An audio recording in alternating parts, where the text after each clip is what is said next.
Oke, Andri Oke, Hakim thank you, ini Bro. banyak di-request nih Oh, sama viewer-viewer gua. Kita kan kenal udah lama ya, kita udah ya. kenal lama dari gua awal-awal banget bangun Dari ternak uang. dari lu ternak uang, ya. Dari gua awal banget Itu ternak kita uang. berarti masih puluhan miliar kali ya? Iya, masih masih puluhan miliar itu gua waktu itu. Terus ketemu Terus kedua ratusan miliar, iya, sekarang udah triliunan. sahamnya sama waktu itu juga, Iya, Arto kan. benar Kita benar dulu benar main di benar. Arto dan dulu Mmm, gua sama Bro Andri ini kita sering tukar pikiran, suka bener. nongkrong di PIK juga ya Iya kan. iya iya, kita Makanya nongkrong agak di PIK. unik, lu dari dulu dia tuh sukanya nongkrong di PIK, padahal waktu itu rumah lu belum di PIK kan? Gue di Ancol, sampai sekarang gue juga di Ancol. Baru, minggu depan lah gue pindah ke PIK. Nah, ini gue pengen nanya, jadi sebelum kan waktu itu lu sempat cerita ke gue di sana, Mmm, lu tuh mulai dengan alat berat, ya kan? iya, Jadi sebelum lu di capital market ini mhm. sebenarnya, apa sih yang lu kerjain dulu? Dulu gue bisnis, Bro. Gue dulu kuliah di Amrik, gue balik, eee kerja sama bokap Ya. sebentar ya, 3 bulan, terus gue ribut. Ributnya benar-benar besar lah, sampai gue nggak ngomong sama dia 3 tahunan lah. Akhirnya gue keluar, gue bisnis sendiri. Terus bener-bener itu nggak dimodalin lah, karena ributnya gede banget lah, pokoknya gede banget. Itu mungkin pokoknya udah gontok-gontokan deh, udah teriak-teriakan lah. Akhirnya gue keluar, udah gue bisnis sendiri, gue bisnis alat berat. Gue pinjam duit, sebagian gue pinjam duit sama, eee, apa, ada leasing alat berat, gue pinjem di sana, DP-nya kan 20%. DP-nya itu gue partneran sama temen gue. Sebelum di alat berat itu usaha yang lu waktu itu pernah kerja sama bokap tuh Mhm. usaha apa, Bro? Bokap gue itu di bidang, eee, impor otomotif ya, motor, sama tambang. Oke, tambang apa? Tambang tanah liat sih lebih tepatnya, di Oke, Bangka Belitung. oke. Iya, Jadi waktu itu sempat kerja, sempat berantem, akhirnya lu mhm. bikin alat berat sendiri, usaha Iya. sendiri. Karena kan gue kerja di tambang dia kan, gue kan sempet 3 bulan tuh kan gue cepet lah, gue tipenya tuh kalau belajar tuh cepet. Jadi gue lihat-lihat, oh ternyata di pertambangan ini banyak kebutuhan alat berat, ya udah gue mungkin bisa fill the gap di situ, Oke. Tapi gitu. apa yang bikin dari alat berat nih, akhirnya Mmm. lu ketemu dunia saham nih, capital market nih? Nah gue dari alat berat, itu awal-awal jalan ya 2 tahunan, 3 tahunan, terus udah gitu ada kebijakan pemerintah, tambang itu dipersulit waktu itu, lu harus bangun smelter baru bisa punya tambang. Nah jadi alat berat gue nggak sewa, Bro. Oke, Karena hilirisasi waktu itu ya? hilirisasi, alat berat gua sewa, akhirnya gue jual kan. Gue jual, gue pindah bisnis macem-macem tuh di situ. Ada ekspor impor, ada gua trading komoditi lada, terus restoran juga gua pernah, kafe, itu macem-macem, Bro. Makanya gue bener-bener lihat lu ya, menurut gue lu hebat. Lu tuh jadi nggak perlu lewatin kegagalan kayak gua, Bro. Lu langsung masuk capital market, langsung di finance, lu di industri yang tepat. Kalau gue tuh banyak salah jalannya, Bro.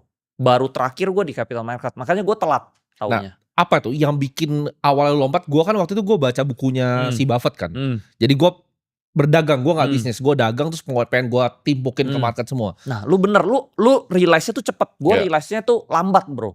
Nah, apa yang waktu itu bikin lu ke sana? Kalau gua kan Bikin gua bukunya Warren Buffett tuh. nah, Lu apa waktu itu? bikin gua ke sana, jadi, bokap gua itu ada 2 perusahaan publik itu udah IPO. Bang Harda waktu itu kan? Iya, salah satu Bang Harda, salah satu tambang tanah liatnya itu juga udah IPO. Oke. Namanya Nah, apa ya tambang tanah liat? Ultra Abadi Tbk. Oke, Kodenya dulu Aldi, tapi udah delisting. oke. Kalau Bang Harda itu BBHI, itu Alobank sekarang kan? Alobank, itu jual ke, Pak Charul Tanjung. Oke. Nah, di situ gue sering denger dia ngomong gitu loh, pas IPO itu dia bisa dapat dana gede. Jadi sekilas-sekilas tuh, wah IPO itu menguntungkan ya. Iya. Nah, lalu teman-temannya dia itu rata-rata perusahaannya publik, Bro. Oke. Rata-rata yang punya bank di Indonesia itu teman dia juga. Jadi menurut gua circle dia lumayan bagus lah. Nah, lalu yang punya S Hardware juga teman dia juga. Kawan lama Ses, grup? kawan lama, Oh, teman dia oke. juga. Nah, jadi teman dia tuh rata konglo-konglo lah. Nah, suatu ketika itu gua lagi datang ke kantor, gue dipanggil ke ruangan dia. Andri, sini nih. Ada konglomerat Indonesia, top orang terkaya lah, nomor 10 di Indonesia. Kamu denger nih dia ngomong apa. Nah, disitulah gue pertama kali denger soal saham, Bro. Itu konglomeratnya inisialnya bisa disebut nggak itu? Janganlah, Oh, janganlah. inisialnya Pokoknya jangan? top 10 lah. Nah, Top 10 konglomerat waktu itu atau sekarang? sekarang ini dia di belasan. Dulu Oke, dia top 10. oke. Nah, tapi family dia juga perusahaannya IPO. Family dia juga konglomerat juga top 20 juga lah. Oke, Jadi dia dan family-nya itu top 20 semua. oke. Nah dari situ gue masuk ke ruangan meeting itu, gue ngobrol-ngobrol kan bro. Si konglomerat ini bilang, lu kalau mau kaya, lu harus ngerti saham. Lu kalau nggak ngerti saham, lu nyangkul sampai bongkok lu nggak bakal kaya. Nah Oke. itu yang gue rasakan bro. Gue kerja keras setengah mati, kok gak kaya-kaya gitu loh. Iya. Semua industri, mungkin bidang yang gue jalanin hampir 20 bidang kali bro, yang macem-macem ya, yang aneh-aneh ya. Hampir 20 tapi gue gak kaya-kaya. Nah terus ini orang tuh kaya banget. Nah si konglo ini bilang, dia tepok, dia datang berdua bro. Dua-duanya konglomerat lah. Nih sebelah gue, duitnya 3 tahun lalu paling baru ratusan juta gitu loh. Sekarang duitnya udah triliunan. Cuma dalam 3 tahun doang. Terus gue, hah kok cepet banget? 3 tahun, kalau ratusan juta gue juga ada gitu loh. Kenapa ratusan juta gue gak bisa jadi triliunan? Sedangkan ini orang ratusan jutanya itu jadi triliun dalam 3 tahun. Nah terus dari situ dia bilang, lu harus ngerti saham. Nah bokap gue kan perusahaannya udah publik. Tapi bokap gue kenapa gak bisa masuk yang top 20 itu? Karena sahamnya tidur bro. Nah sedangkan yang konglomerat ini sahamnya aktif. Nah dari situ gue baru ngertinya setengah-setengah. Nah kalau sekarang gue udah ngerti 100% yang dia ngomongin. Oke, jadi lu tuh karena mungkin ada circle dari influence dari bokap lu, ketika lu Yes. belajar di sono, Yes. lu denger oke saham nih harus jadi kaya. Yes. Nah awal lu belajar tapi, Hmm. kan lu kan tetap perlu belajar lagi tuh. Yes, gua Itu tetap ada belajar. role model kah, ada mentor kah? Waktu lu pertama mulainya di saham tuh ada yang ngajarin nggak? Nah pas gue denger itu, gue bego bro. Bukannya gue nyemplung saham, gue nyemplungnya ke kripto. Itu 2017. Oke. Cuman kalau di hot udah kaya raya lu sekarang. Benar. Tapi sayangnya, apa ya, kalau anak muda itu kesabarannya nggak ada bro. Gue waktu itu 17, dia crash 18, masih crash juga. Nah 2018 akhir gue masuk ke saham. Jadi gue nggak langsung, pas denger itu gue nggak langsung, gue cuman udah mulai ngerti, oh capital market tuh cepet. Kalau lu dagang kan lu cari untung, karena kan gue backgroundnya pebisnis ya, gue dagang itu cari untung paling 8%, 7%. Sedangkan gue lihat kalau capital market tuh kalau terbang kan bisa 100%, Ya. 50%, unlimited gitu loh bro. Ya. Nah dari situ gue merasa, oh kayaknya gue harus capital market. Nah tapi gue masuknya salah, gue ke crypto dulu sama ke forex dulu. Oke. Dua-duanya ambles bro. Dua-duanya habis itu. Dua-duanya habis. Baru 2018 akhir, temen gue juga masuk kripto sama gue. Ya. Kita sama-sama rungkat lah. Terus dia bilang, ada yang lebih mirip nih, kayak kripto juga. Kan kita sama-sama bego lah. Ya. Namanya saham, lu coba bikin akun deh. Nah, terus gue bilang, oh iya gue tahu nih. Dulu bokap gue sama temennya pernah ngomong saham ini. Nah di situ lo gue bikin akun bro. Oke. Nah 2019 gue mulai aktif trading. Jadi trader lah. Jadi trader, jadi scalper. Terus belajar bukunya Warren Buffett. Ikut seminar-seminar saham yang kelas-kelas saham orang lain. Oh lu masukin tuh semua. Masukin semua bro. Oke. Technical, fundamental semua gue pelajarin lah. Ya. Sampai akhirnya gue dapet formula gue sendiri. Oke. Gitu. Nah ini kan dunia capital market Indonesia ya, terutama kan tuh sangat sempit bro. Gue kan sempat waktu itu ada dengar lu diajarin lah sama salah satu legend, tapi nggak enak lah disebut namanya. Iya. Gak enak. Legend itu pun ya gue masih kenal lah. Masih kenal sampai sekarang. Oke. Masih kenal. Masih aman dia. Masih aman. Berarti seberapa besar menurut lu pengaruhan dari lingkungan keluarga ini untuk bisa ngajarin lu? Karena kan nggak semua orang tuh dilahirkan dari keluarga yang berada. Kayak gue gak ada ilmunya tuh. Gue gak pernah diajarin. Bokap gue mah gak ngerti apa-apa. Gue dikatain malah waktu itu. Bokap gue juga sebenarnya IPO perusahaannya, tapi dia nggak ngerti bro. Oke. Jadi ternyata yang gue realize sekarang ini kan gue ketemu banyak owner emiten juga banyak ya bro ya. Yeah. Hampir 90% owner emiten tuh nggak ngerti saham. Lu believe it or not ya. Yeah. Mungkin orang bingung ya, ini kan perusahaannya IPO pasti dia lebih jago dari lu. Belum tentu. Bisa jadi lu lebih jago bro. Yeah. Dia itu cuman pebisnis yang kebetulan ditawarin, perusahaan lu kalau IPO bisa dapet duit pendanaan awal segini nih. Udah di IPO. Tapi dia gak ngerti saham. Nah itu yang terjadi sama kayak bokap gue. Bokap gue juga gak ngerti saham bro. Nah tapi gue pengen penasaran, di luar dari saham, apa sih yang waktu itu mungkin mindset yang bokap lu tuh ajarin dari lu kecil, kayak tentang uang nih. Karena kan pasti ajarannya beda nih. Sama orang yang misalnya gak terlalu berada tuh pasti ajarannya beda. Gue penasaran apa sih ajaran-ajarannya waktu itu? Kalau bokap gue ajaran yang berpengaruh di gue itu, lu selalu ngincer bisnis yang industrinya gede. Lu jangan ngincer bisnis-bisnis kecil. Karena satu hari itu 24 jam. Lu mau bisnis gede 24 jam. Lu mau bisnis kecil juga 24 jam. Capeknya sama, hasilnya beda gitu loh. Jadi dulu kan gue suka bikin restoran bro. Restoran gue beda lah sama restoran gue tuh yang dulu ya kelas menengah bawah gitu loh.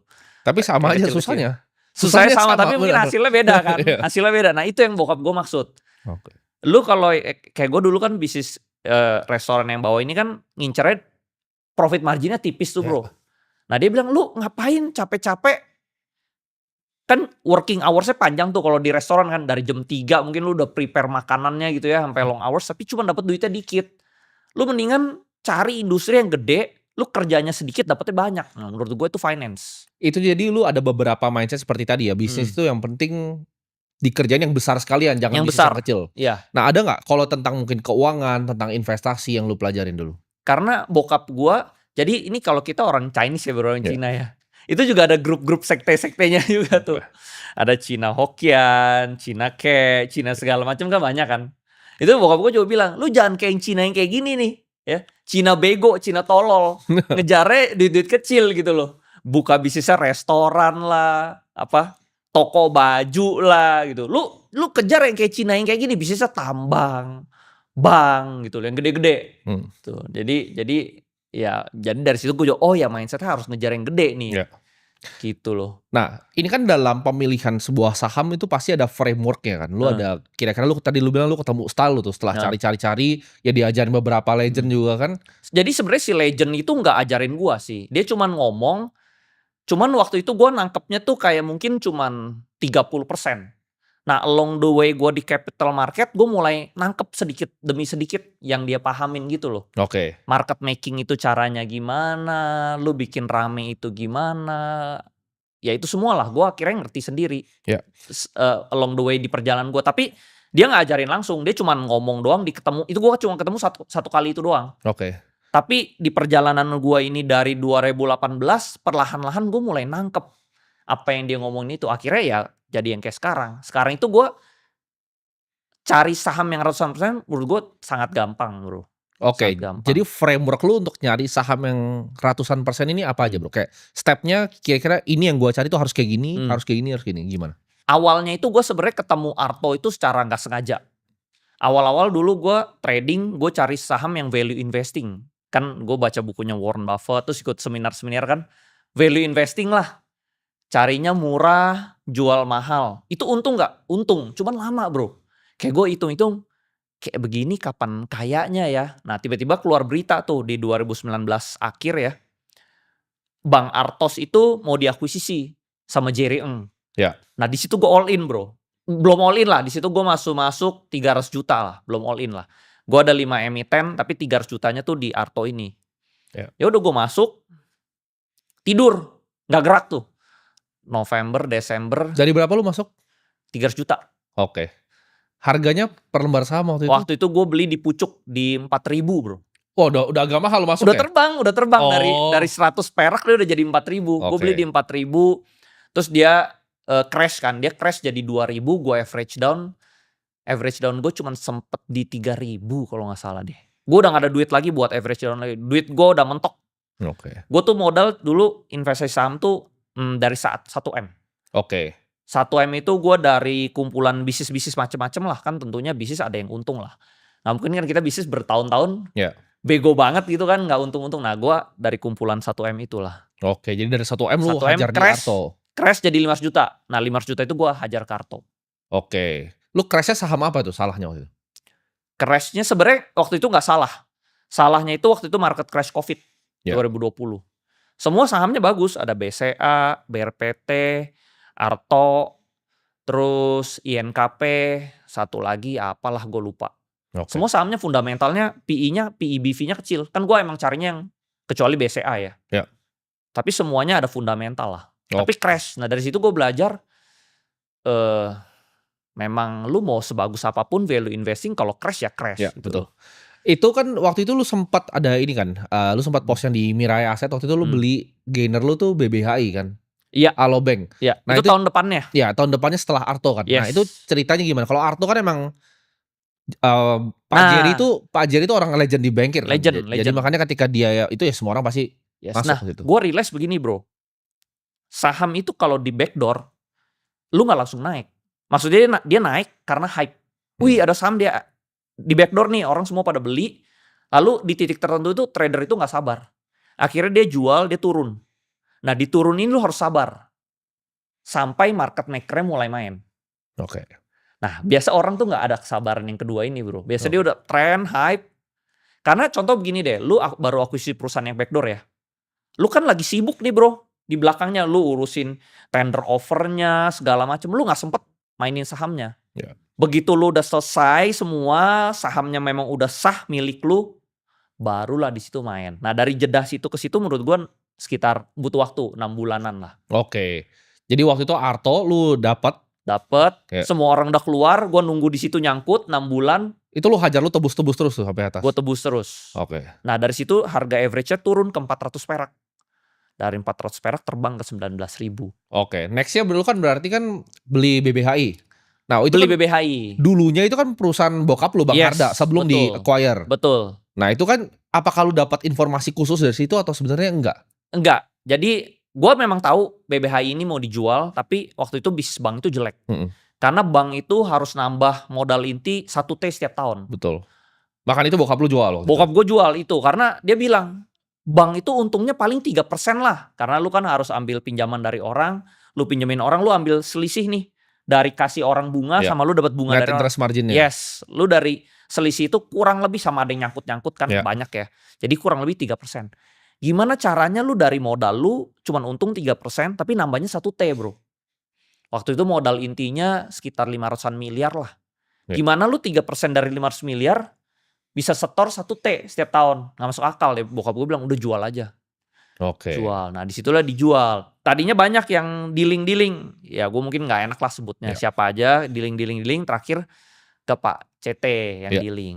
Nah pas di dealing itu bokap gue ada sempat ngomong ke gue. Ini BBHI kita akhirnya mau jual aja nih. Gue waktu itu bilang ke bokap gue. Jangan jual full. Jual aja. Misalnya sisain 5%. Nah terus bokap gue bilang gak usah lah. Bang rugi mulu, susah bisnis bang gitu. Jual aja 100%, nah dia jual 100%. Terus gue tanya juga, kan papa udah jual nih, gue boleh beli gak di pasar? Jangan beli, bisnis bang gak bagus, dia bilang gitu. Oke. Nah, cuman gue kan ada pengalaman di Arto kan bro ya. Masa sih dibeli sama pengendali baru, masa pengendali barunya gak mainin, biarin tidur ya kan. Lu contoh nih, lu beli Timothy Ronald akuisisi perusahaan A deh. Gak mungkin dong perusahaan A lu bikin tidur dong. Pasti lu bangunin. Nah gue juga berpikir masa sih tidur. Gue sebenarnya untung saham tuh cara pemikiran simple-simple doang bro. Gak ada yang rumit-rumit. Kayak orang-orang tuh rumit-rumit tarik garis gak ada. Gue merasa kayaknya mungkin jadi sesuatu ya. Nah tadinya tuh gue jual sedikit Arto. Waktu itu harganya BBH itu dijual di 149. Gue beli tuh 200 juta di harga 177. Udah dijual baru gue beli. Di harga 177 udah naik juga ya. Terus dari 177 ini berapa bulan kemudian dia terbang bro. Ke 1000. Nah gue averaging di atas. Gue beli lagi 2-3M. Jadi average gue di harga 900. Oke. Tapi misalnya orang bilang apakah gue tahu harga sih? Gak tahu bro. Kalau tahu mah gue jual semua Arto gue. Karena waktu itu gue udah lumayan kaya. Gue udah adalah 15 miliar adalah. Kalau 15 miliar itu gue all in BBHI mah, wah. Luar biasa itu. Gue udah luar biasa kaya bro. Jadi gue gak tahu juga gitu. Jadi lu walaupun misalnya orang bilang, lu insider apa, lu juga gak tahu bisa segitu. Karena gini ya, teman-teman tuh banyak yang kira bahwa misalnya let's say ada insider. Tapi kan kita gak ngomong insider, let's say ada insider. Saham itu gak segampang itu dikontrol. Gak segampang itu. Bahkan kalau teman-teman lihat saham-saham yang terbang ya, gue gak enak sebut emitennya. Beberapa emiten yang terbang, bandarnya tuh targetin sekian nih misalnya, let's say 1000 lah targetnya. Tiba-tiba itu nyampe 3000 tuh bandarnya bingung sebenarnya. Tapi kalau dia buang sekarang retailnya udah pinter nih, kabur nih. Kabur nih, lari retailnya. Jadi bandarnya pun era sekarang nih, tuh pada bingung sebenarnya. Iya bingung kok segede gini. Iya, terus gue harus ngapain sekarang? Iya. Bingung dia. Betul. Dia mau jual apa dia jualan, tapi kalau ketahuan dia jualan habis pasti barangnya. Yes. Jadi sebenarnya gue enak ngomong sama lu tuh karena gue ngomong sedikit tuh lu udah paham gitu loh. Lu udah ngerti lah. Kan pelaku market gue juga caranya di Arto bro. Gue puluhan miliar pertama tuh dari Arto waktu itu. Cuman lu pernah ada akhirnya jadi bisa pengalaman gak enak gak? Dari yang awal-awal nih kita ngomongin sebelum Pani ya. Ada gak saham-saham yang akhirnya lu ngerasain rugi gitu loh? Ada. Gue sih orangnya belak-belakan. Gue di Karwe gagal. Gue pikir dia mau di backdoor. Jadi backdoor itu bener-bener tergantung ownernya sih. Kalau ownernya jago market, jadi bagus. Kalau ownernya nggak ngerti market, zonk. Oke. Gitu. Jadi yang di BBHI juga sama ya. Akhirnya dia terbang tuh dulu gue targetin ini bisa ke 2.000 aja lah, gue udah seneng. Ya. Totalnya 10.000 bro. Oke. Gimana caranya lu bisa nilai kualitas manajemen dalam saham? Kalau sekarang kan orang banyak lihat ownernya nih. Karena ibaratnya ownernya ini mau ngasih duit ke retail atau enggak kan. Dan ada satu owner yang pernah ngomong ke teman gua, dia bilang bahwa valuasi itu kemampuan yang penting gitu. Jadi gimana cara lu nilai kualitas owner atau manajemennya nih yang kira-kira sahamnya tuh era sekarang layak dikoleksi? Nah sekarang ya gue udah level yang lebih tinggi lagi bro. Ada perusahaan di backdoor, tapi fundamental bagus nih, tapi ownernya nggak ngerti saham, gue nggak mau pegang. Lo harus ownernya mau main saham? Ownernya harus ngerti saham. Oke. Setidaknya dia hire orang yang ngerti saham baru gue mau masuk. Karena percuma bro, dia kalau nggak ngerti saham nih, sahamnya tinggi, ujungnya dia jual. Oke. Dia balik lagi ke bisnis real. Oh oke, ngerti gue. Karena 90% pebisnis real tuh gitu. Dia dapat duit dari capital market buat balikin ke realnya, malah di TP, dijual-jualin dia balik ke real. Nah ini kan akhirnya merugikan kita sebagai pelaku pasar. Oke, mungkin kan 2025 ini kan ini fenomena yang sangat berbeda. Zaman COVID kan dulu ya itu sama apapun naik. Abis COVID itu ada trennya teknologi sampai akhirnya Bukalapak tuh seorang kapok semua. Kapok. Abis itu saham tuh dulu kan COVID 30-an T ya per hari. Sekarang udah mau balik tuh ke 30-an T. Jadi udah 28, 29 T, dulu sempat di 8 sampai 10 T itu kan 2022, 2023. Nah sekarang tuh fenomena yang gue lihat pribadi itu adalah ini sebenarnya nyontekin dia, di mana ini gayanya Mukesh Ambani. Yes. Dia Reliance, dia goreng sahamnya, ketika dia dapat duitnya dia nggak TP kayak yang lu bilang, tapi dia nyolokin aset beneran. Jadi dia beli perusahaan beneran. Biar PI-nya jadi bagus. Jadi awalnya PI 80 tuh jadi bagus PI-nya. Itu yang dilakukan Pani juga kayak gitu, bro. Dia naik. Ya mungkin menurut gue sih pasti dia ada jual-jual sedikit, pasti ada kali ya. Jual-jual sedikit, tapi dia beresin fundamental, dia masukin ke belakang biar PE BV-nya mengecil terus. Biar dia bisa naik lebih tinggi. Perusahaan apa sih bro yang kira-kira menurut tuh ada menarik seperti itu? Karena mungkin kita bisa cerita Pani sedikit ya. Pani itu gue inget, jadi ini gue bisa vouch buat dia. Gue sama dia tuh waktu itu kita ngopi kayaknya di Senopati deh. Waktu itu bareng ada Filman juga Trimegah. Sama ada Alvin waktu itu, kita ngobrol Pani itu 1.000 harganya. Dan gue inget lu tuh kayak nge-pitch Pani ke semuanya. Lu cerita lah waktu itu tentang Pani. Gue beli sih, tapi saya beli terlalu dikit loh. Gue beli cuma 1 M karena waktu itu kan gue lu kan waktu itu hajarnya Bitcoin kan. Gue all in di Bitcoin. Gue pikir menarik sih, ceritanya lo menarik. Waktu itu yang lu cerita ke gue tuh jalan tolnya aja berapa? Jalan tolnya waktu itu keluar berita 18 T. Iya. Waktu itu market cap-nya masih 1 T. Murah banget, kayak masih di bawah deh bahkan. Iya. Di bawah makanya gue tuh selalu investasi saham tuh nggak yang ribet-ribet bro. Logika dagang kita. Soalnya emang gue kan backgroundnya pebisnis. Jadi gue tuh logika pebisnis aja gitu. Gue lebih main psikologis ownernya kayak gimana. Kayak misalnya lu akuisisi, masih sih saham lu bikin tidur kalau lu ngerti saham ya kan. Terus misalnya lu market cap 1 T, jalan tolnya 18 T. Gue lebih kayak psikologis owner lah. Itu sih. Gue nggak yang rumit-rumit bro. Dan itu kan juga menarik kan, dimana waktu itu mereka jualannya kan juga luar biasa tuh. Pick gue sampai ke ujung tuh. Dan tanahnya Pak AS kan, Pak Antoni Salim punya tanahnya. Itu bisa sampai jauh banget kan. Sampai jauh, betul. Waktu itu tesisnya menarik dan itu salah satu play yang bikin orang Indonesia banyak untung kan. Nah tapi apa yang pertama kali bikin lu decide, oke, ini ide gue mau Pani ini dari mana idenya? Waktu itu gue ada TP Arto, gue ada TP BBHI. Waktu itu duit gue udah puluhan M bro. Nah terus gue bingung, beli apa lagi ya? Karena lu tau lah di Indonesia itu gak banyak pilihannya kan. Barangnya dikit. Yang bagus tuh sedikit. Jadi gue bingung masuk apa ya. Nah waktu itu kebetulan gue cuma ketemu Pani doang. Gue ketemu Pantai Indah Kapuk. Gue lihat ini skenarionya sama persis kayak gue di Arto dan BBH. Gue kayak ada merasa kayak sedikit deja vu gitu bro. Ini sama persis nih. Pokoknya nih gue merasa nih Arto di backdoor, RI1, RI2, BBHI di backdoor RI1, RI2. Ini juga sama nih story-nya. Udah ada cerita dia mau RI juga. Di berita waktu itu. Gue bukan insider. Gue waktu itu tuh bener-bener orang misalnya bilang ya, gue insider di Pani. Gue gak kenal Aguan bro. Nah jadi teman-teman mungkin ini ya, karena insider tuh juga sama ya, balik lagi. Insider belum tentu benar. Insider bisa lo dikerjain sama informasinya. Bener. Dan biasanya kita tuh sebagai pelaku pasar tuh bikin due diligence sendiri bro. Kayak misalnya di luar negeri ya. Kalau riset yang luar negeri udah gila-gila bro. Yes. Misalnya mau riset data center, dia terbangin drone ke sono. Bener-bener mau dilihat. Kan sebenarnya teman-teman kalau mau analisa misalnya contoh ya PANI atau misalnya saham properti lain, ya datang aja ke marketing galerinya. Tanya salesnya kan juga dapat informasi. Itu yang gue lakukan. Gue nanya salesnya. Gue datang ke salesnya, gue tanya nih lahannya dari mana sampai mana. Nah, dia cerita tuh dari mana sampai mana ya. Akhirnya gue tau lah nih lahannya masih gede. Terus kan gue bisa tebak-tebak ya PT-nya apa aja ya. Dari situ gue bisa yang ini udah masuk, artinya yang mana yang belum masuk. Dari situ udah gue all in lah pokoknya. Waktu itu gue telepon sekuritas lah. Bro ini oke gak masuk PANI? Jangan bro, lu lihat aja semua perusahaan properti gak ada yang naik. Tapi waktu itu gue kayak gak tau, conviction gue tinggi banget. Gue all in. Semua duit gue Arto BBHI semua 90% masuk sana. Nah gimana caranya lu ngatur portofolio? Jadi apakah lu yang tipikal 1-3 aja hajar-hajaran? Gua sih kayak gitu ya. Gua gak pernah kayak, gua paling anti supermarket karena Charlie Munger bilang dia aja cuma 3 gitu. Gua waktu itu portfolio gue cuma 1 bro, PANI doang. Oke, hajar full dorong. 90%. Margin gak atau? Enggak, cash Dorong semua full? Cash dorong full. Tapi gue itu belinya 4 bulan. Karena waktu itu PANI itu sangat gak liquid. Jadi gue tiap hari cicil beli sampai 3 bulanan lah. Terus itu gak gerak bro. 5 bulan gak gerak, baru bulan ke-6 dia terbang. Terbang. Apa pandangan lu terhadap valuasi di Indonesia sekarang? Apakah menurut lu ini emang saham-sahamnya mahal? Karena gini, di India ada yang berhasil, Mukesh Ambani, tapi ada juga yang gagal kan akhirnya. Jadi Reliance berhasil digoreng, tapi yang Gautam Adani punya kan kena hantem kan, kena berita jelek, hantemnya jauh. Nah menurut lo apakah kayak gitu bakal terjadi? Karena ini kan siklus kan, dimana COVID itu awalnya yang dari run up 2019 jatuh, yang tech itu jatuhnya pas dibuka lapak, Goto IPO udah gak kemakan lagi sama publik. Apakah ini akan ngulangin siklus yang sama bro? Karena gue lihat ini lumayan mirip nih sama zaman-zaman dia udah di ujung-ujung buka lapak sama Goto.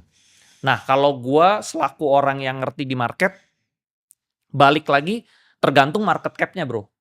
Jadi setiap emiten kan ada market cap besar, ada market cap kecil kan. Contoh nih, lu owner emiten ya. Lu tahu nih perusahaan lu bagus dan lu orang finance, lu mau jaga sahamnya. Tapi karena kondisi global, saham lu crash deh. Crash, tapi market cap lu kecil. Let's say lu market cap-nya cuma 1T. Crash nih, jadi 500 miliar. Pasti lu sikat lagi dong. Lu sendiri yang sikat bro. Betul. Nah tapi seandainya nih, ada kondisi kedua, lu punya emiten, market cap lu udah 300T. Terus crash. Nah mungkin lu gak kuat bro. Power buat nadangnya. Nah jadi sebenarnya tergantung nih. Dia emiten kecil atau emiten gede. Kalau emiten kecil, ownernya punya duit, ketahan. Tapi kalau emiten gede, ya contohnya ya kita ngomongnya PANI deh. Kayak PANI crash tuh waktu yang isu pagar laut bulan April sama Donald Trump kan.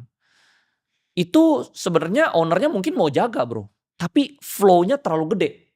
Lu bayangin, dia market cap-nya waktu itu 300T tertingginya ya. Crash, itu outflow-nya tuh ratusan miliar bro. Sehari itu bisa 200-300 miliar. Gak kuat lah bro nahannya. Lu butuh duit banyak banget. Buat dorongnya kan. Iya buat nadahnya duit barang masyarakat juga lu gak kuat. Nah tapi kalau lu market cap kecil, lu kuat. Nah jadi tergantung market cap-nya bro. Nah ini gue ada pertanyaan nih unik nih. Kalau netizen tanyanya biasa sama. Mereka pengen tahu sahamnya apa.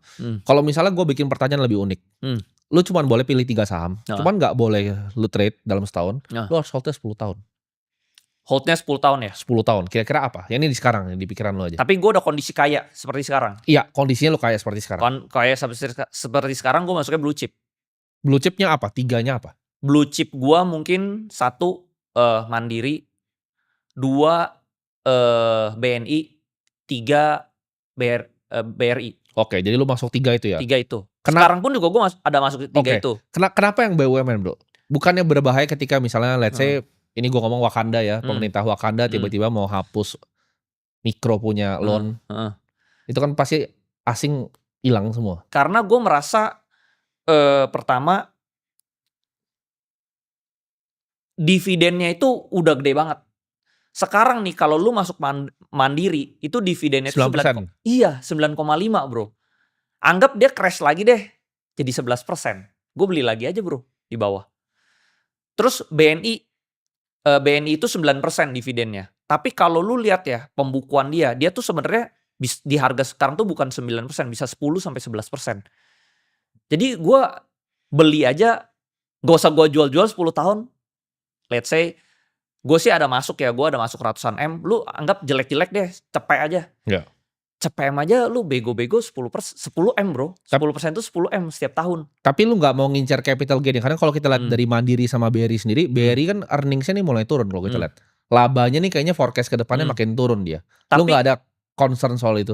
Enggak, gue merasa si Danantara ini pasti ngerapiin kali ya. Tapi gue memang gedenya bukan di BRI sih. Gue gedenya itu di Mandiri. Oke. Mandiri itu lebih corporate. Kalau BRI itu lebih yang middle to low ya. Jadi gue emang lebih high-nya tuh di Mandiri sama BNI. Karena dua-dua ini corporate. Oke. Nah jadi corporate masih aman kan. Jadi gue bego-bego nih. Terus udah gitu bro, ini kan kita podcast bulan Desember ya. Dia tuh bagi dividen bulan Maret bro. Berarti Januari, Februari, Maret. 3 bulan lagi kita dapat 10%. Bego-bego doang bro. Oke. Jadi gue itu sih. Oke. Terus mungkin ada jeleknya, misalnya ketakutannya, misalnya bulan Desember ini ada outflow ya dari asing. Misalnya MSCI dirubah, lalu asing keluar, pasti yang terdampak kan mungkin blue chip terdampak kan, outflow kan. Terus dia jadi 12% misal dividennya. Sikat lagi bro, lebih banyak. Lu gak usah kerja bro. Oke. Lu mau setiap bulan travel pakai first class juga duit lu gak habis. Nah ini 10 M. Mungkin pertanyaan ini ada, gue tambahin lagi nih pertanyaan satu lagi. Itu kan tadi 3 saham buat 10 tahun. Oke. Kalau satu saham sampai mati. Jadi lu gak boleh ganti. Duit itu semua harus lu all in di satu saham doang ini. Satu saham sampai mati? Sampai mati tapi. Gue beli emiten gue sendiri, gue IPO, gue pegang emiten. Kecuali pengendali. Lu harus jadi non pengendali. Oh gue jadi non pengendali. Lu non pengendali. Kalau pengendali semua orang pasti mau begitu. Karena dia bisa kontrol dong. Bisa kontrol. Emitennya lu bisa beli saham-saham lain. Iya betul. Jadi Berkshire Hathaway gitu kan seumurnya. Jadi Warren Buffett itu. Tapi kalau misalnya gua sampai mati, mungkin saat ini sih gua masih blue chip ya, masih Mandiri, BRI, BNI sih. Oke, antara 3 itu. Ya, soalnya kalau BCA nih, BCA tuh sebenarnya dari 4 ini kalau lu tanya performance-nya paling bagus pasti BCA. Ya. Tapi kan lu tahu kan pemerintah kita kadang suka mempersulit pengusaha. Lu one day lu kalau dicari-cari masalah lu out. Tapi kalau lu BUMN kan lu nggak mungkin lah nggak didukung sama pemerintah. Pemerintah pasti support lu. Jadi kalau paling aman menurut gua blue chip yang BUMN. Nggak bakal diganggu. Menurut lu kondisi ekonomi Indonesia ini 2045 itu bakal seperti apa? Kan kalau kita baca data-datanya semua, kita top 4 top 5 lah GDP ya. Nah menurut lu itu capital marketnya akan jadi seperti apa? Menurut gua 2045 pasti capital marketnya pasti berkembang pesat pasti ya. Karena gue di 2020 itu investor saham cuma 9 juta. Per tahun ini investor saham tuh udah 20 juta bro. Udah naik 2 kali lipat lebih. Jadi menurut gue, ini kan compounding pasti kan. Compounding jadi harusnya pasti capital marketnya mungkin bisa jadi kayak India mungkin. Menurut gue sih Indonesia sama India tuh mirip. Oke. Nah jadi mungkin ke arah sana. Nah contohnya dulu tahun lalu kan, awal tahun lah. Itu kan outflow asing gede banget tuh gara-gara MSCI kan. Orang-orang pasar kan tadi udah pesimis banget, wah ini udahlah hancur lah bursa saham, udah nggak ada transaksi lah. Turns out transaksi malah lebih gede dari lokal bro. Ternyata lokal-lokalnya rame. Nah menurut gue pasti nanti kayak India lah, lokal-lokalnya yang main. Oke, jadi itu di 2045 menurut lu Indonesia bakal udah lebih mirip sama India. Nah, ini mungkin pertanyaan sedikit Mari. Kemarin gue nonton podcast Elon Musk, dia bilang bahwa AI dan humanoid itu bakal ngubah semuanya. Nah kita kan Indonesia nggak mungkin lah kita bikin chip kayak Nvidia itu nggak mungkin. Cuman kan kita ada beberapa bahan-bahannya di sini sebenarnya untuk 2 itu. Menurut lo apakah ada saham-saham yang menarik justru untuk sampai 20 tahun ke depan yang merupakan bahan mungkin raw material dari chip ini dan juga robot-robot ini? Kayak misalnya pasir silika kan dipakai tuh.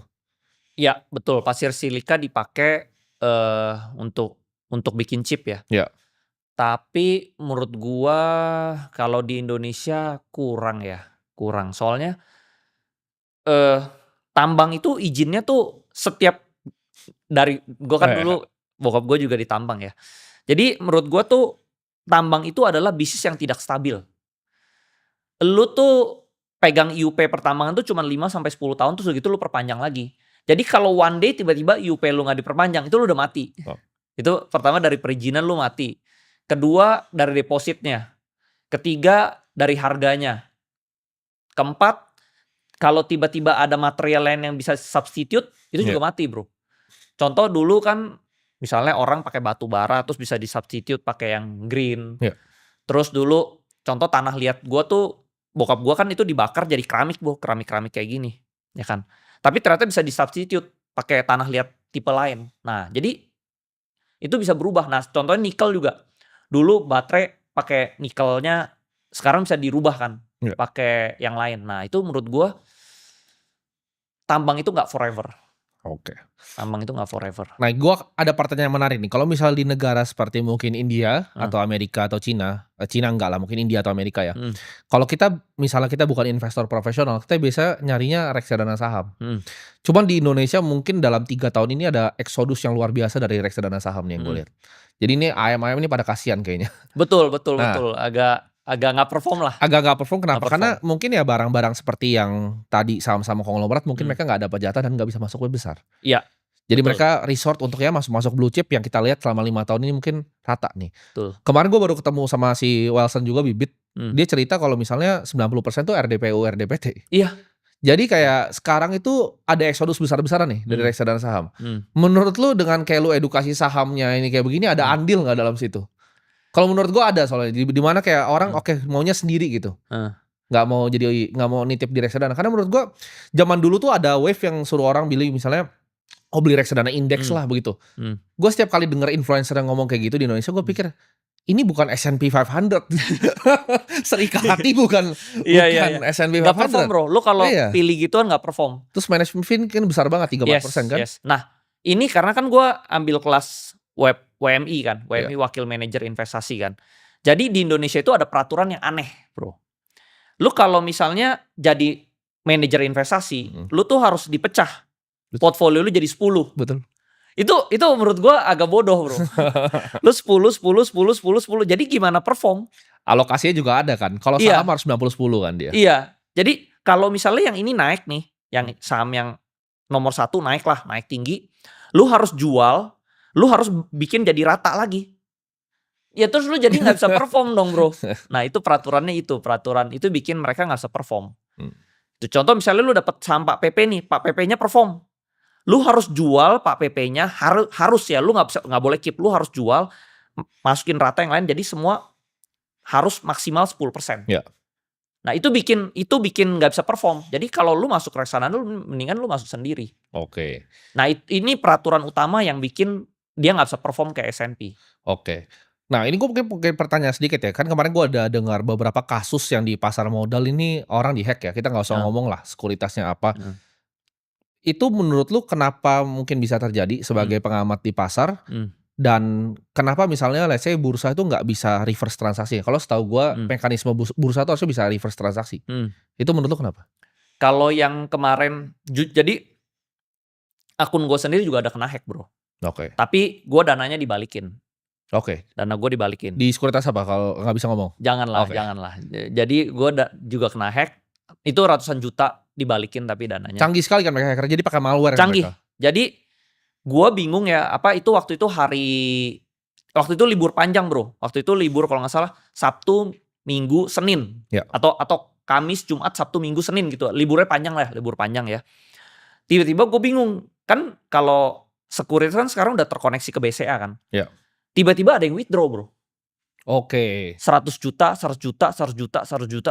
gitu. Di withdraw banyak. Nah terus gue bingung. Ini apa nih? Nah gue hari Senin gue tanya. Sekuritas tapi dananya udah langsung dibalikin lagi. Oke. Nah tapi turns out ternyata yang gue pelajarin ini harusnya tuh dari akun RDN. Kan namanya misalnya Andri Hakim. Cuma bisa withdraw ke Andri Hakim kan. Turns out ternyata si hacker ini dia masuk ke sistem sekuritas. Lalu dia withdraw ke nama yang beda. Jadi dia bisa approve. Nah, salahnya itu mungkin dari banknya ya. Harusnya kalau di bank, jadi yang kehack itu cuma bank BCA. Oke. Jadi kalau bank lain nggak bisa. Jadi khusus BCA. Karena BCA itu katanya bisa approve, lu ke akun lain, ke nama lain tuh lu bisa approve. Jadi dia bisa lewat. Nah, jadi salahnya sebenarnya di bank BCA-nya saat itu. Nah ini kan sebenarnya bikin investor yang saham jadi khawatir. Karena gini, kalau di kripto orang tuh punya kekhawatiran, gimana kalau misalnya cold wallet gue dirampok gitu. Ternyata kalau di saham itu bahkan sekuritas pun sekarang ibaratnya bisa jebol gitu. Bisa jebol. Nah dan yang jebol ini bro, yang udah kehack ini, ini duitnya dibawa lari ke kripto. Oke. Jadi kemarin gua ada lihat beberapa kasus yang menarik sekali di mana kan awal kan mereka ganti seperti itu kan, tapi kayaknya dari banknya mereka tutup tuh celahnya. Yes, betul. Celahnya ditutup, jadi mereka pakai cara lain ketika mereka dapat akses akunnya. Ini mereka bikin akun pakai nama-nama ya KTP bodong, yang kayak orang-orang judul begitu. Lalu mereka beli saham yang small cap, terus di sini udah dibeli dijual, canggih loh. Nah, kalau itu diskursus lain lagi. Iya. Kalau ini hacknya beda lagi nih. Iya. Jadi gue bisa beli gorengan, gue tarik gorengannya, Iya, lu pakai beli dana gorengan yang di sini. Soalnya dia pikir kalau ganti RDN-nya susah tuh. Yes, bener. Itu juga bisa. Oke. Contoh misalnya gue tahu nih akun lu nggak ada duitnya tapi ada barangnya. Iya. Gue tinggal buang blue chip lu. Betul. Jadi cash. Beliin Cash sono. lu, gue di sini gorengan, kan gorengan gampang dinaikin bro. Iya. Gue beli, gue naikin, terus lu makan aja di harga atas. Iya. Kan pindah duitnya, lu dapat barang, gue dapat cash. Soalnya berarti ini hacker yang melakukan ini ngerti mekanisme pasar sangat dalam berarti. Betul, dia ngerti. Oke, menarik ya. Nah makanya sekarang tuh kalau lu lihat ya, sekarang banyak sekuritas tuh kalau weekend tuh lu udah nggak bisa withdraw. Ya. Jadi dia sengaja dimatiin. Oke. Nah ini gue ada pertanyaan mungkin ya. Kalau gue kan udah nggak terlalu ngikutin yang setelah PANI itu gue udah nggak terlalu ngikutin saham karena gue pasif ya sahamnya. Itu waktu itu CBRE itu gimana cerita lu? Deal akhirnya lu pegang sekitar berapa? 5% ya sekarang ya? Gue pegang 5%. Market value IDR berapa ratus M? Tertinggi dia tuh 8T. Gue beli itu dari ratusan M doang. Oh lu beli ratusan M? Dari ratusan M. Oke. Gue kumpulin dari bawah. Oke. Jadi sebenarnya misalnya orang tanya, PANI gue insider atau CBRE gue insider. Gue awalnya nggak insider. Contoh kayak di PANI aja deh. Awalnya gue gak kenal Aguan karena gue beli sahamnya banyak, jadi kenal. Jadi kenal kan orang pasti kayak lu punya emiten, terus gue beli banyak. Ini siapa nih Andri Hakim beli emiten gue banyak, jadi kenal bro. Kan DPS-nya kelihatan kan? Yes. Jadi CBRE juga awalnya gue beli banyak bro. Gue pertama ada berita bahwa CBRE ini diakuisisi. Bukan diakuisisi. Dia mau beli kapal. Perusahaan kapal kan itu? Kapal Hilong, kapal dari China. Waktu itu market cap-nya masih ratusan M, tapi kapalnya itu harganya 1,8 T. Gue merasa, wah ini kayak janjian di backdoor nih.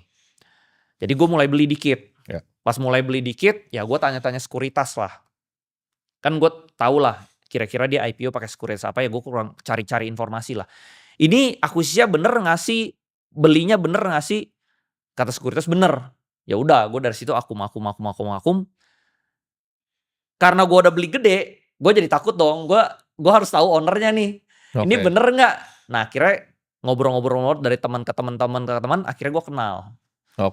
Pas dari kenal itu kan akhirnya gue tumbuh conviction lagi dong. Semua ceritanya real, corporate actionnya real. Nah dari situ gue beli lagi. Nah ini mungkin teman-teman juga mesti bedanya insider sama misalnya di luar negeri ya, di hedge fund itu sangat biasa untuk misalnya kita misalnya udah punya fund besar ya, nanti suatu saat udah gede, kita punya portfolio manager untuk mereka tuh datang ke company itu. Iya betul. Hal yang biasa banget sebenarnya. Karena kan kita pemegang saham kan kita ada hak buat ketemu corporate secretary. Contoh nih, lu beli saham Adaro deh. Iya. Lu punya emiten Adaro, terus lu telepon deh, saya mau ketemu korseknya. Itu bisa bro.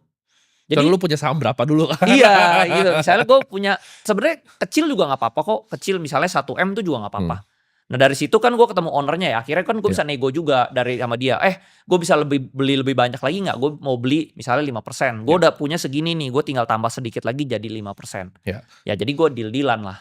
Emang. Nah ini kan kita mungkin bahas, teman-teman banyak yang suka dengan sahamnya Pak Pepe ya. Dimana misalnya strategi dia kan untuk masuk ke indeks kan, MSCI. Cuman apakah itu sebenarnya flow-nya besar atau enggak bro? Karena kita kan weighting di dunianya kalau MSCI World kecil ya. Dan MSCI Indonesia paling fund-nya cuma Edo kan punya BlackRock. Itu kan sebenarnya nggak sebesar-besar amat flow-nya. Kayak contohnya kemarin brand mungkin Pak Pepe dapat sekitar triliunan ya. 2-3 T ya dapat ya. Berarti tapi sangat jauh ya dari India ya marketnya. Kalau India kan dapatnya bisa 100 T itu. Nah flow-nya. paling gede itu DSSA kemarin tuh. DSSA kalau nggak salah 33 T. Aduh gue nyesel banget tuh jual itu. Dulu gue udah pegang lama tuh DSSA. Iya, tapi gak bisa beli banyak kan? Gak bisa. Ya gue juga beli. Kering. Iya gue juga beli. Nah itu paling lu gitu. Lu kering, lu tarik tinggi. Ya udah masuk MSCI jual gede. Cuman lu tuh berarti orangnya rajin ngumpulin dari market tuh emang rajin berarti ya. Jadi misalnya harian lu pelan-pelan nih lu lihat lu beli dulu. Kayak misalnya contoh CBRE ya. CBRE mungkin berapa bro? Kalau volume di Bitoverse sekarang berapa? 1.000, 2.000, 3.000 paling? Volume transaksi harian tertinggi tuh bisa 1 T bro. Bisa sampai 1 T. tertingginya ya. Oke. Dulu pas lagi rame-rame itu bisa 1 T sehari. Maksud gua antriannya bisa berapa ribu? Mungkin 1.000, 3.000 kah? Sehari kalau lu ngumpulin 50 M sih dapat. Bisa. Oke. Pas lagi, nah gue tuh paling jago ini bro, main saham FCA. Oke. Nah dia kan FCA nih. Ya. Kalau saat FCA itu saat yang tepat lu bisa ngumpulin barang. Oke. Karena FCA itu kan lu makan di satu harga tuh. Ya. Lu asal bisa dapat antrian pertama, orang buang, lu makan, lu dapat gede di situ. Nah, Oke. gua kumpulin barang banyak di FCA. Oke. Jadi ARB, FCA, Lu kumpulin di situ, jebret, hajar lo. hajar gede, dapat Oke. gede. Terus FCA itu kan antara turun atau naik doang kan. Oke. Kalau di bawah ini lu lihat deh kapasitas lu. Misalnya lu di ARB ini lu bisa makan habis. Ya. Langsung balik arah dong, naik Ya, dong. ya, ya. Jadi gue belakangan suka FCA. Gue abisin barang di FCA, otomatis dia langsung balik arah naik. Ya, ya. Dari bawah ke atas tuh bisa 20% bro. Cuma kan lu butuh jumlah modal Powernya. untuk bisa tembak segitu kan. Nah, lu tinggal hitung. Power lu kira-kira lu bisa habisin barang di bawah gak? Kalau Ya. lu merasa duit lu lebih banyak daripada duit retail. Ya, lu hajar aja. Lu lawan aja. Ya. Cuman kalau gitu kan lu butuh jualannya juga. Kalau lu ngambil ARB-nya segitu, ketika dia balik, lu harus jualnya harus cantik dong. Nah, gak bisa lu tanggain ke bawah jebret gitu, gak bisa. Enggak. Gue tipenya itu kalau lagi ngumpulin, gue ngumpulinnya pelan-pelan. Kalau jual, gue tipenya jualnya pelan-pelan. Gue tipenya orangnya sabar bro. Gue jualnya misalnya 2M, 1M, 2M, 1M. Ya makanya lu berarti orangnya kalau rajin. Iya. Kalau gue gak serajin itu kayak misalnya di kripto aja ya. Lu mungkin langsung jebret kali, jebret gitu. Kripto kan gak ada market impact-nya. Tapi misalnya kalau yang koin-koin yang mungkin lebih kecil, waktu itu zaman 2024 kan gue banyak yang jackpot tuh yang kering-kering. Kripto tuh ada canggih, dia ada kayak TWAP namanya, time weighted average price biasanya. Jadi tinggal pencet itu, dia distribusin tiap hari otomatis. Oh. Canggih dia. Sebenarnya di saham juga ada sih automatic order. Iya, cuman maksudnya dia nggak dihitung kan. Kalau di kripto tuh exchange-nya udah canggih-canggih soalnya. Iya. Jadi dia tinggal begitu dia otomatis. Kalau gue kurang sabar kalau orang, gue pengennya jebret aja. Iya, kalau gue manual gue pencet-pencetin. Tapi itu liquid sih, CBRE lumayan liquid. Lumayan liquid. Jadi kan gue beli di bawah banget, terus sahamnya udah naik tinggi, ya untungnya udah banyak lah. Gue cuman perlu jual sedikit, modal gue setidaknya udah balik. Oke. Kan saham-saham PP, BRPT, Brand, Cuan itu udah masuk MSCI semua kan? Tinggal ini satu berarti yang belum. Ada satu CDI ya belum masuk? Iya. Oke.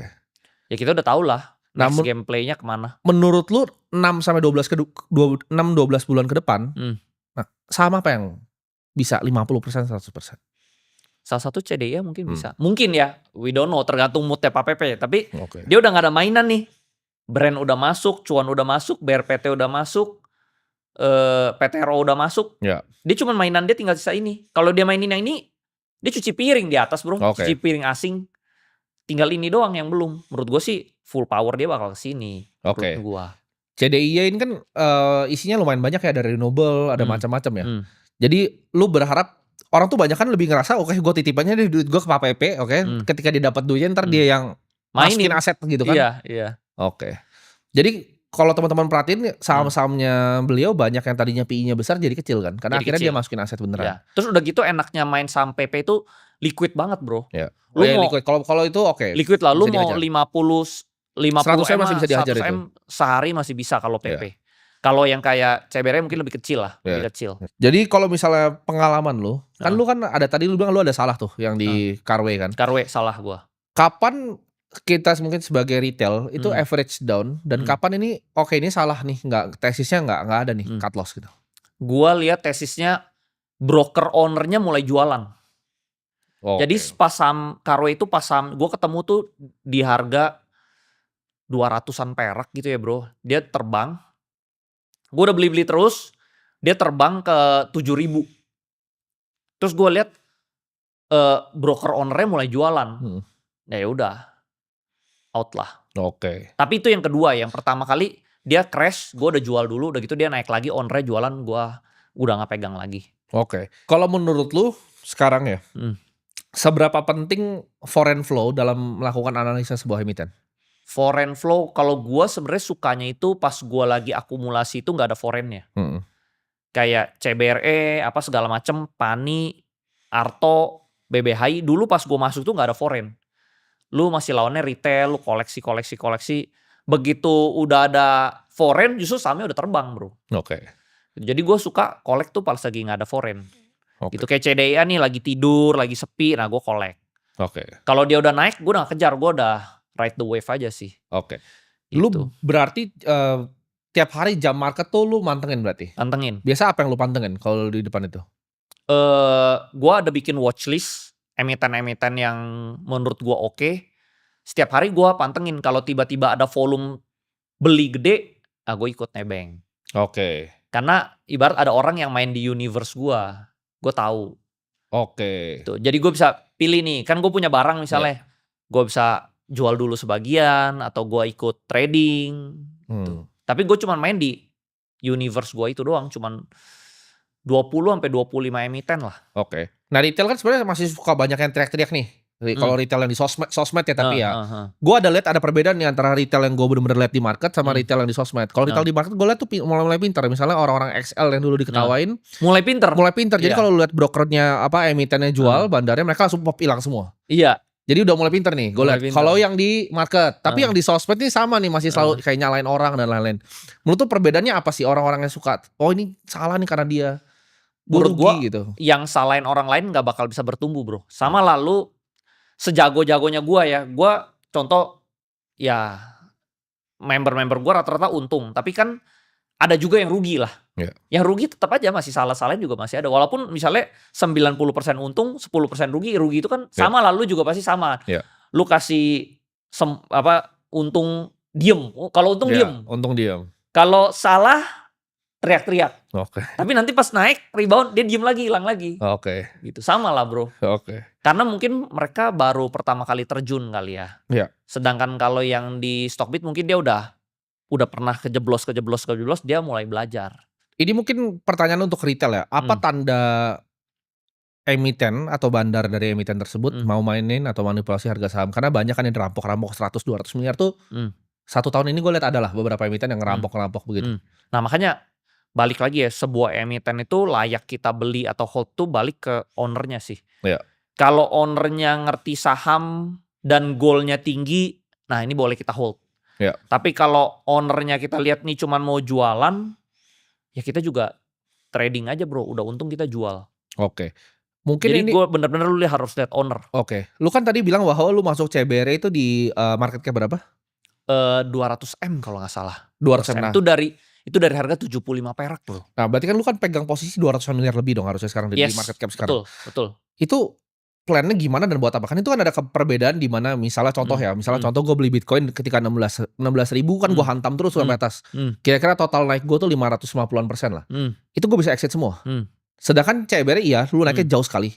Cuman itu bisa diapain tuh barang yang kayak CBRE? Mungkin kalau di otak gue kan kalau mau direpo ke bank juga bank gak bego-bego amat. Jadi mungkin mereka kalau nggak terlalu liquid, nggak, tapi maksudnya jumlahnya nggak bisa full dari jumlah yang gue masukin. Paling repo mungkin nggak sih berapa? 30%? 30-40. Nah yes, 30-40. Jadi fungsinya untuk apa? Apakah lu bisa suatu saat lu exit atau ini emang lu yang kayak Warren Buffett aja, udah ini gue pegang nih CBRE gitu. Jadi gue udah di level yang ini gue belajar pengalaman dari Pani sih. Pani waktu gue collect di bawah itu gue cuma keluar modal let's say 30-an M lah bro. Tiba-tiba pas dia naik tinggi kan jadi tertinggi tuh 400 miliar tertinggi bro. 400 miliar terus kenapa pagar laut itu waktu itu? Iya, pagar laut tuh ke-drag semua tuh bro. Ke-drag sama 200 berarti? Wah, enggak bro, gue pas 350 itu gue ada ambil repo, gue hajar lagi hampir 500. Berarti paninya sih lu repoin berarti? Gue repo pani, gue masuk pani, itu bego banget bro. Luar itu biasa. Fatal, salah. Jadi lu tarikannya panjang jauh sekali, lu bisa kena margin call dong berarti? Gue hampir kena margin Harganya call. kan pani waktu itu 18.000 sampai turunnya berapa? Turunnya berapa dalamnya? Gue reponya itu di 12.000. Wah lu hampir ke wipe out dong? Pas dia ke 19.000 gue hampir jadi, gue merasa gue orang terkaya di Indonesia lah. Kan gue repo pani, beli pani 19.000, wah untung gue jadi gede banget. Tapi pas ke drag, wah amsyong bro itu, hampir margin call. Gue di 7.500 gue margin call harusnya. Oh iya. Dia waktu itu udah 7.700. Nah gue nego sama sekuritas ya. Bro ini kan force major lah, satu dunia lah. Pakai apa Valburi waktu itu? Trimegah. Gue bilang sama Maybank. Maybank buat reponya. Dua-duanya ada. Gue nego, akhirnya dia kasih, oh ya udah, lu reduce lah ke 5.000 lah. Tapi 5.000 tuh ARB sekali lagi udah 5.000 bro. Jadi teman-teman mungkin lihat ini Andri Hakim ini kalau dia salah itu di Pani itu mungkin nggak ada di sini dia. Kalau gue besoknya ARB lagi gue nggak ada di sini. Iya, itu kalau satu kali lagi kan itu. Satu waktu kali itu ARB, besok ARB gue udah out. Nah, cuman gue kan ngerti saham bro. Gue merasa cara saham itu cara naikin gue juga ngerti bro. Kalau misalnya market maker yang nggak mau naikin, ya udah gue yang naikin. Lu mau dorong lagi tuh kalau misalnya sampai nggak dinaikin. Waktu itu gue masih ada duit cash 18 miliar lebih. Gue pakai duit gue semua itu gue tarik Paninya bro. Oke. Gue tarik Paninya. Oke. Paninya rebound, terus udah gitu kebetulan hoki lah. Ada AKBK lihat trigger rebound. Kan dia kan AI kan bro. Iya. Dia lihat trigger rebound, dia ikutan beli. Oke. Jadi gue HK di bawah naik, udah gitu dia lanjutin ke atas. Oke. Gue selamat jadinya. Kapok nggak lo tapi kayak gitu? Kapok. Oke, jadi makanya sekarang lu udah diverse, udah mandiri sekarang ya. Jadi pas rebound di atas, gue jual Paninya sedikit, yang Pani yang repoan ya. Gue jual, gue masukin ke yang lain-lain. Oke. Nah dari situ gue masuk koin segala macem, ya itu untungnya akhirnya. Jadi lu IPO lu tembak-tembakin lah ya? Ya koin. Soalnya bisa dapat besar bro, IPO gitu kan kecil dapat kasih ya? Dapatnya kecil, tapi dia kan biasa naik. Pasti kan ada titik di mana dia ARB kan? Ada tuh ya, biasa lu hajar di market lagi berarti? Iya, terutama di FCA. Karena gue ahli kumpulin barang di FCA. Oke, berarti ini pemberani lah ini Andri Hakim ini pemberani. Jadi waktu itu bijinya gede. 700, ya kan gue cara mau kaya, gue mau kalahin bapak gue bro. Oke. Jadi gue ya harus modal nyali lah. Berarti lu nggak sama lah kayak lu lah. Ya gue juga modal nyali tuh. Bro. Bitcoin juga kalau turun kan nggak tahu waktu itu 16.000. Menurut gue saat lu miskin, yang lu bisa gadain cuma nyali. Betul, setuju gue. Lu nggak ada duit, terus lu nggak ada ilmu juga nggak ada, pas-pasan kita masih anak muda. Betul. Lu cuma bisa ngadain nyali lu lah. Iya. Kan? Ya lucu sih waktu kita ketemu sama kan puluhan M. Iya ya kan? Puluhan M, ratusan juga ratusan. Iya. Berarti lu 11-12 lah, gue lihat kan lu waktu itu juga lu kasih lihat portfolio Bitcoin lu kan. Ya lu mungkin ya lu lebih banyak dikit, kadang gue lebih dikit-dikit, ya mirip lah. Cuman mungkin kalau sekarang gue lebih liquid kali. Iya lu lebih liquid. Gue lebih liquid. Mungkin gak se-liquid itu. Nah tapi gue bisa dapat repoan bro. Cuma menurut gue menarik juga kalau misalnya lu bisa main yang kayak CBR ini lu hold. Kalau kayak si Mukesh Ambani kan akhirnya dia tuh family-nya ngutang sampai dia mati aja bro. Karena kan sahamnya bisa naik. Misal saham 20% 15%. Utang tuh paling cuma 3, kalau level dia 3-4%. Dia ngutang sampai mati aja gitu. Ya. Jadi akan selalu ada gapnya antara utang dia dan asetnya. Nah ini mungkin gue kasih ilmu yang cuman mungkin gue buka di Timothy Ronald doang ya. Jadi contoh misalnya lu beli saham di harga 100 bro. Rata-rata lu 100. Ini cuma gue buka di sini doang nih. Gue belum buka siapa-siapa. Lu harga rata-rata 100 ya. Terus sahamnya terbang nih ke 200. Lu repo lah bro. Misalnya dapat 40%, 30%. Bunganya misalnya gede. Bunganya 14-15%. Tapi kalau saham ini bisa terbang ke 1000. Gak ada artinya bro. Dari 200 ke 1000 kan lu udah untung mungkin hampir 100. Enggak 100%. Berapa ribu persen bro. Bunganya cuman 14%. Keuntungan lu upside lu jauh. Dan lu repo di atas itu lebih gede lagi reponya bro. Jadi tapi sebenarnya modal lu sebenarnya kecil banget. Nah ini gue alamin karena di Pani ya. Jadi gue dapet ilmu kayak oh iya ya. Dulu kan sebenarnya modal gue cuma 30M. Tapi gue repoin kok gue dapetnya ratusan M. Nah itu bro. Tapi hati-hati teman-teman, pedang mata dua. Enggak ya, ini pedang bermata dua. Kalau sampai salah mampus. Nah bagusnya itu, lu repo tapi jangan beli barang yang sama. Kalau lu repo beli barang yang lain, lu jadi kaya, lu jadi unlimited money bro. Lu belinya dikit, modal kecil jadi gede, lu repoin aja duit lu jadi gede, lu bisa beli barang. Ya cuman ini mesti punya duit dulu ya, kalau teman-teman nggak punya, mau repo barang ke bank paling lu suruh pulang lu. Betul. Nah jadi dari sampah ini lu repoin lu bisa beli blue chip. Jadi lu menjaminkan barang yang let's say bukan jelek banget sih, sedang-sedang, tapi lu bisa belinya blue chip kan. Terus lu udah bisa hitung kan misalnya repo itu bunganya 14%. Lu bagi ini 12 bulan. Berarti sebulan kan 1,5 lah, 1,5%. Terus lu tahu nih 3 bulan lagi dividen itu kan 10%, blue chip 10%. 1,5 kali 3 bulan aja berarti lu cuman 5%-an, 5-6%. Kan lu masih untung 4%. Belum dari capital gain. Nah gue mainnya kayak begitu bro. Jadi unlimited money, gue puter-puterin duit bro. Ya tapi sampai kalau salah. Ya jangan salah. Jangan salah. Nah kalau gue pribadi gue punya prinsip yang gue avoid leverage sih. Jadi gue dari dulu nggak pernah pakai leverage. Kan gue pernah pakai sekali zaman COVID. Gue hajar, ya untung blue chip sih tapi BRI gue margin kali 3, abis itu jantungnya nggak kuat gue kayaknya. Iya. Jadi gue paling bagus itu sih, paling bagus itu. Jadi gue spot aja dan ya gue coba cari yang liquid. Sebenarnya gue juga ada kepikiran, gue banyak ditawarin orang-orang barang-barang lah. Size mungkin 5-10T, kenapa nggak dijadiin Berkshire lah gitu. Cuman gue pikir mungkin gue gameplaynya ke arah sana sih nanti. Ada enaknya tapi pegangan lu tuh private tuh juga ada enaknya bro. Kalau menurut gue. Betul, benar. Karena sesuatu yang publik itu lu public scrutiny-nya akan luar biasa. Kayak sekarang lu cuman ngajar orang, kan lu cuman bikin platform edukasi kan. Itu aja orang ada yang bisa bilang rugi karena lu. Apalagi lu punya emiten. Menurut gue itu lebih berat lagi. Bisa disalahin. Benar. Oke, thank you banget Bro Andri. Thank you. Mantap. Thank you bro. Oke.